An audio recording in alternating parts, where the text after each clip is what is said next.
Good morning students. Commercial law दे अज दे इस लैक्चर दे विच असी डिस्कस करांगे classification of the contracts. Students मैं अपने प्रीवियस लैक्चर्स दे विच meaning of the contract and essential elements of the contract तुहाडे नाल डिस्कस कर चुकी हाँ। आई होप उन्हां लैक्चर्स नूं सुन के तुसी हुण तक ये तो समझ चुके होंगे कि कॉन्ट्रैक्ट की हुंदा आ ते कॉन्ट्रैक्ट दे वैलिड होने दे लई किहड़े असैंशियल एलीमेंट्स हुंदे आ, और अगर वो सारे एलीमेंट्स प्रेजेंट होणगे तां ही वो कॉन्ट्रैक्ट वैलिड हुंदा आ, अदरवाइज वो कॉन्ट्रैक्ट जिहड़ा वैलिड नहीं हुंदा। ओके स्टूडेंट्स, अज असी करनी है क्लासीफिकेशन ऑफ कॉन्ट्रैक्ट्स। कॉन्ट्रैक्ट्स नूं असी 3 बेसिस ते क्लासीफाई करते हैं। सब तो पहला जिहड़ा बेसिस है वो हैगा वैलिडिटी। वैलिडिटी दे बेसिस ते सब तो पहली कैटेगरी है वैलिड कॉन्ट्रैक्ट। वैलिड कॉन्ट्रैक्ट की हुंदा आ? वो कॉन्ट्रैक्ट स्टूडेंट्स जिहदे विच सारे 10 दे 10 असैंशियल एलीमेंट्स प्रेजेंट हुंदे आ, उहनूं असी वैलिड कॉन्ट्रैक्ट कहने आ। वो एग्रीमेंट जिहनूं तुसी लॉफुली इनफोर्स कर सकते हो उहनूं वैलिड कॉन्ट्रैक्ट कहा जांदा आ। स्टूडेंट्स सिर्फ ते सिर्फ वैलिड कॉन्ट्रैक्ट नूं ही तुसी लॉफुली इनफोर्स कर सकते हुंदे आ। हुण जिस तरह इन्होंने एग्जाम्पल दी आ कि ए ने बी नूं ऑफर दी आ कि वो अपना घर उन्होंने 5 लाख दे विच सैल करना चाहता आ। बी एग्री कर रहा उहदा घर बाय करन दे लई, सो ये एक वैलिड कॉन्ट्रैक्ट आ। उस तो बाद नैक्सट आ सैकेंड कैटेगरी आ वॉइड कॉन्ट्रैक्ट दी। वो एग्रीमेंट्स जिन्होंने तुसी लीगली इनफोर्स कर सकते सी जदों तुसी वो एग्रीमेंट साइन कीता सीगा, बट बाद विच किसी भी इहो जिहियां कंडीशनस पैदा हो गई कि उन्होंने लॉफुली परफॉर्म करना जिहड़ा आ इम्पॉसीबल हो गया, तो फिर उन्हां कॉन्ट्रैक्ट्स नूं वॉइड कॉन्ट्रैक्ट कहा जाता है। सो स्टूडेंट्स वॉइड कॉन्ट्रैक्ट की हुंदे आ?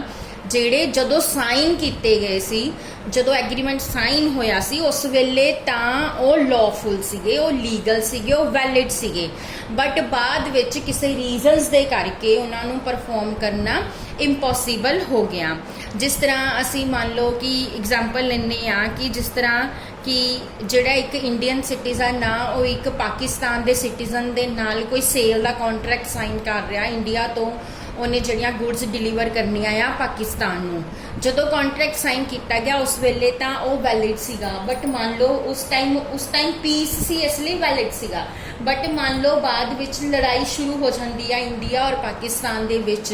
जदों लड़ाई शुरू हो जाती है उस टाइम वो कंट्री साडी एनमी कंट्री हुंदी है तो उहदे नाल किसी तरह की कोई भी ट्रेडिंग जड़ी है नहीं की जा सकती। सो क्योंकि लड़ाई शुरू हो गई इसलिए हुण उस कॉन्ट्रैक्ट नूं उन्हां गुड्स नूं डिलीवर करना जड़ा इम्पॉसीबल हो गया। सो उस वेले कॉन्ट्रैक्ट की हो जाएगा, वॉइड हो जाएगा।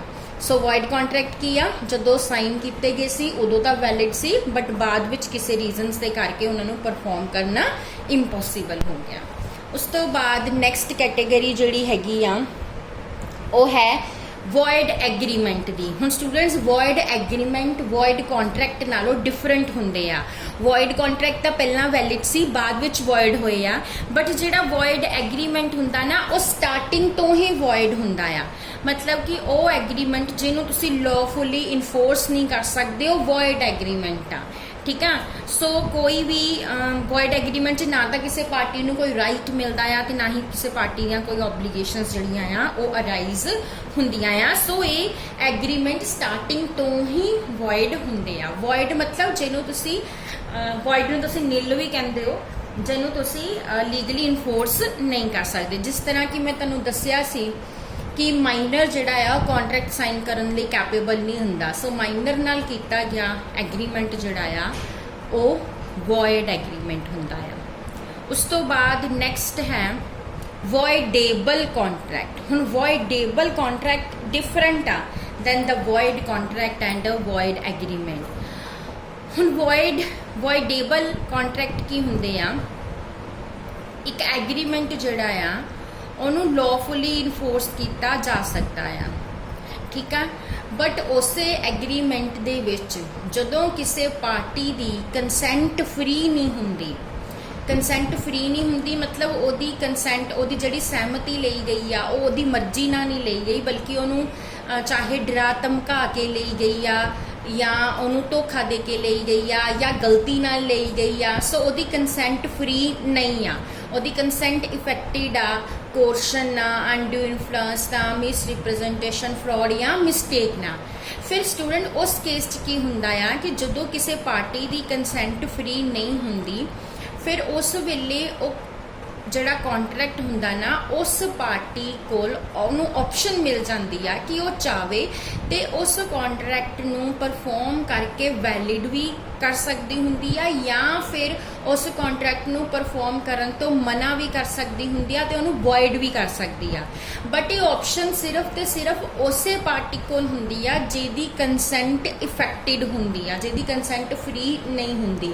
ਸੋ ਉਹਨਾਂ ਕੌਂਟਰੈਕਟਸ ਨੂੰ ਵੋਇਡੇਬਲ ਕੌਂਟਰੈਕਟਸ ਕਿਹਾ ਜਾਂਦਾ ਆ ਕਿਉਂਕਿ ਇਹ ਕੌਂਟਰੈਕਟਸ ਵੋਇਡ ਵੀ ਹੋ ਸਕਦੇ ਆ ਤੇ ਵੈਲਿਡ ਵੀ ਹੋ ਸਕਦੇ ਆ ਡਿਪੈਂਡ ਕਰਦਾ ਆ ਉਸ ਪਾਰਟੀ ਤੇ ਕਿ ਉਹ ਉਹਦੀ ਇੰਟੈਂਸ਼ਨ ਕੀ ਆ ਉਹ ਕੀ ਕਰਨਾ ਚਾਹੁੰਦੀ ਆ ਕਿਉਂਕਿ ਉਹਦੀ ਕੰਸੈਂਟ ਜਿਹੜੀ ਆ ਇਫੈਕਟਡ ਆ ਉਸ ਤੋਂ ਬਾਅਦ ਨੈਕਸਟ ਕੈਟੇਗਰੀ ਜਿਹੜੀ ਹੈ that is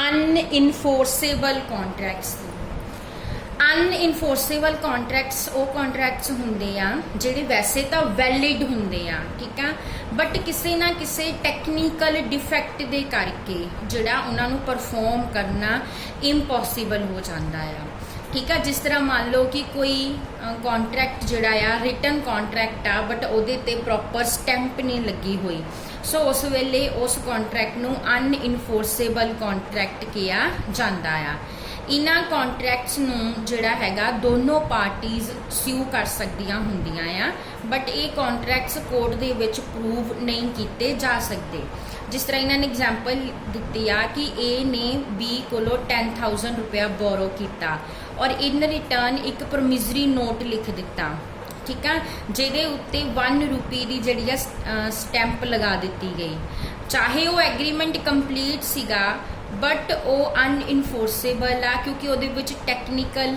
ਡਿਫੈਕਟ ਆ ਕੀ ਡਿਫੈਕਟ ਆ ਕਿ ਜਿਹੜੀ ਸਟੈਂਪ ਲਗਾਈ ਗਈ ਆ ਉਹ ਸਿਰਫ 1 ਰੁਪਏ ਦੀ ਆ ਠੀਕ ਆ ਸਟੈਂਪ 19 ਰੁਪਏ ਦੀ ਨਹੀਂ ਆ ਜਿੰਨੇ ਦੀ ਲੱਗਣੀ ਚਾਹੀਦੀ ਸੀ ਇਸ ਲਈ ਉਹ ਅੰਡਰ ਸਟੈਂਪਡ ਆ ਮਤਲਬ ਉਹ 'ਚ ਕਿ ਟੈਕਨੀਕਲ ਡਿਫੈਕਟ ਆ ਸੋ ਇਹੋ ਜਿਹੇ ਕੌਂਟਰੈਕਟਸ ਨੂੰ ਅਨਇਨਫੋਰਸੇਬਲ ਕੌਂਟਰੈਕਟਸ ਕਿਹਾ ਜਾਂਦਾ ਆ ਉਸ ਤੋਂ ਬਾਅਦ last category on the basis of validity ਆ ਇਲੀਗਲ ਐਗਰੀਮੈਂਟਸ ਉਹ ਕੌਂਟਰੈਕਟ ਜਿਨ੍ਹਾਂ ਨੂੰ ਜਾਂ ਤਾਂ ਲਾਅ ਪ੍ਰੋਹਿਬਿਟ ਕਰ ਰਿਹਾ ਵੀ ਇਹ ਕੰਮ ਨਹੀਂ ਕੀਤੇ ਜਾ ਸਕਦੇ ਜਾਂ ਉਹ ਪਬਲਿਕ ਪਾਲਿਸੀ ਦੇ ਅਗੇਂਸਟ ਹੈਗੇ ਆ ਜਾਂ ਉਹ ਜਿਹੜੇ ਹੈਗੇ ਜਿਨ੍ਹਾਂ ਦਾ ਆਬਜੈਕਟਿਵ ਇਲੀਗਲ ਹੈਗਾ ਆ ਉਹਨਾਂ ਐਗਰੀਮੈਂਟਸ ਨੂੰ ਇਲੀਗਲ ਐਗਰੀਮੈਂਟਸ ਕਿਹਾ ਜਾਂਦਾ ਆ ਸਟੂਡੈਂਟਸ ਇਹ ਐਗਰੀਮੈਂਟਸ ਵੀ ਵੋਇਡ ਹੁੰਦੇ ਆ ਫਰੋਮ ਦਾ ਸਟਾਰਟਿੰਗ ਕਿਉਂਕਿ ਆਬਜੈਕਟਿਵ ਕੀ ਆ ਅਨਲॉफुल ਆ ਠੀਕ ਆ ਸੋ ਜਿੱਦਾਂ ਹੁਣ ਤੁਸੀਂ ਕਿਸੇ ਨਾਲ ਕੰਟਰੈਕਟ ਸਾਈਨ ਕਰ ਰਹੇ ਹੋ ਤੁਸੀਂ ਕਿਸੇ ਨੂੰ ਮਾਰਨ ਦੇ ਲਈ ਪੈਸੇ ਦੇ ਰਹੇ ਹੋ ਜਾਂ ਤੁਸੀਂ ਕਿਤੇ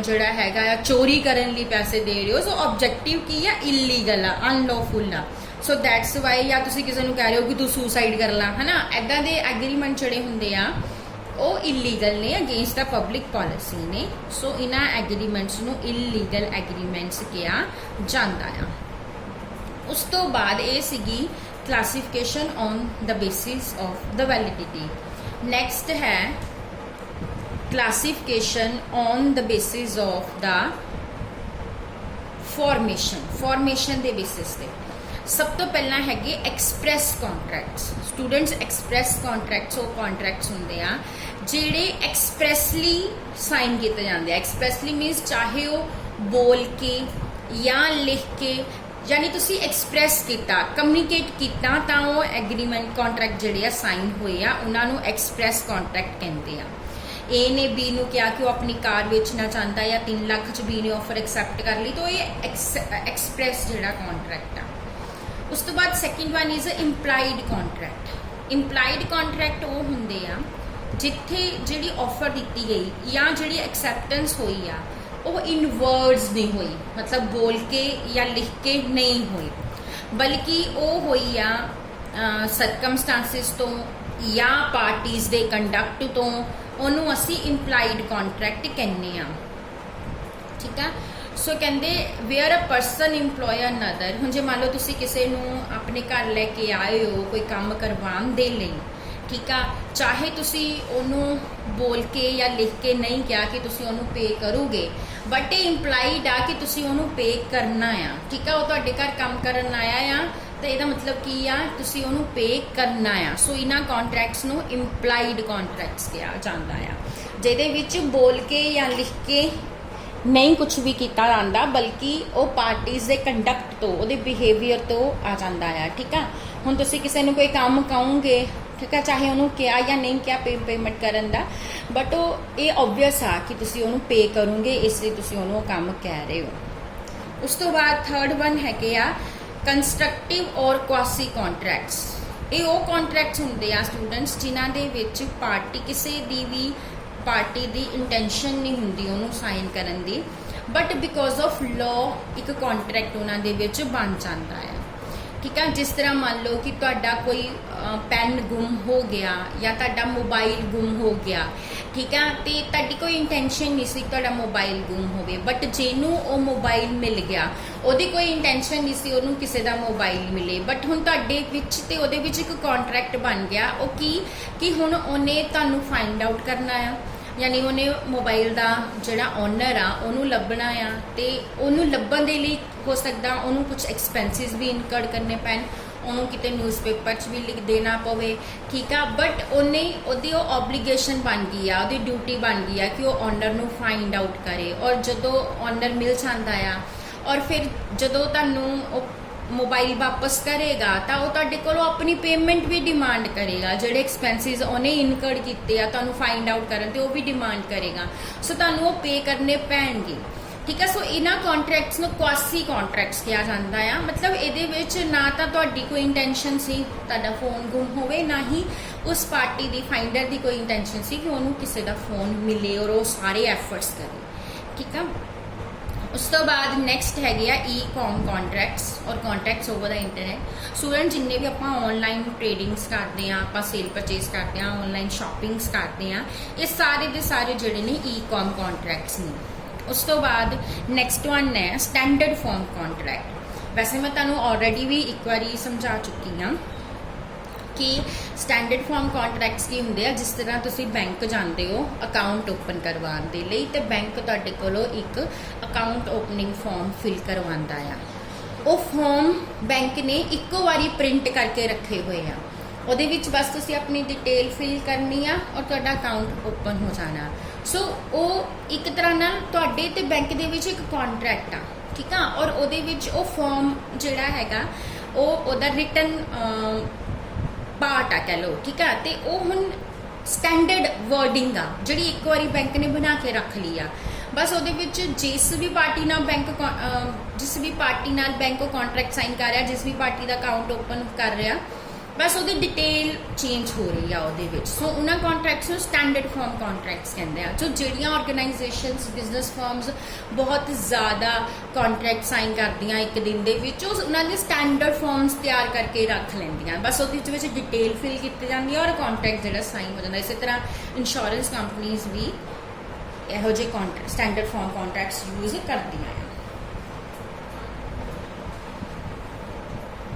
ओके स्टूडेंट्स, ये नाल ही साडा अज का ये टॉपिक खत्म हुंदा है। तीसरी क्लासीफिकेशन जिहड़ी आ on the basis of the performance, ये असीं अपने नैक्सट लैक्चर च डिस्कस करांगे। Thank you.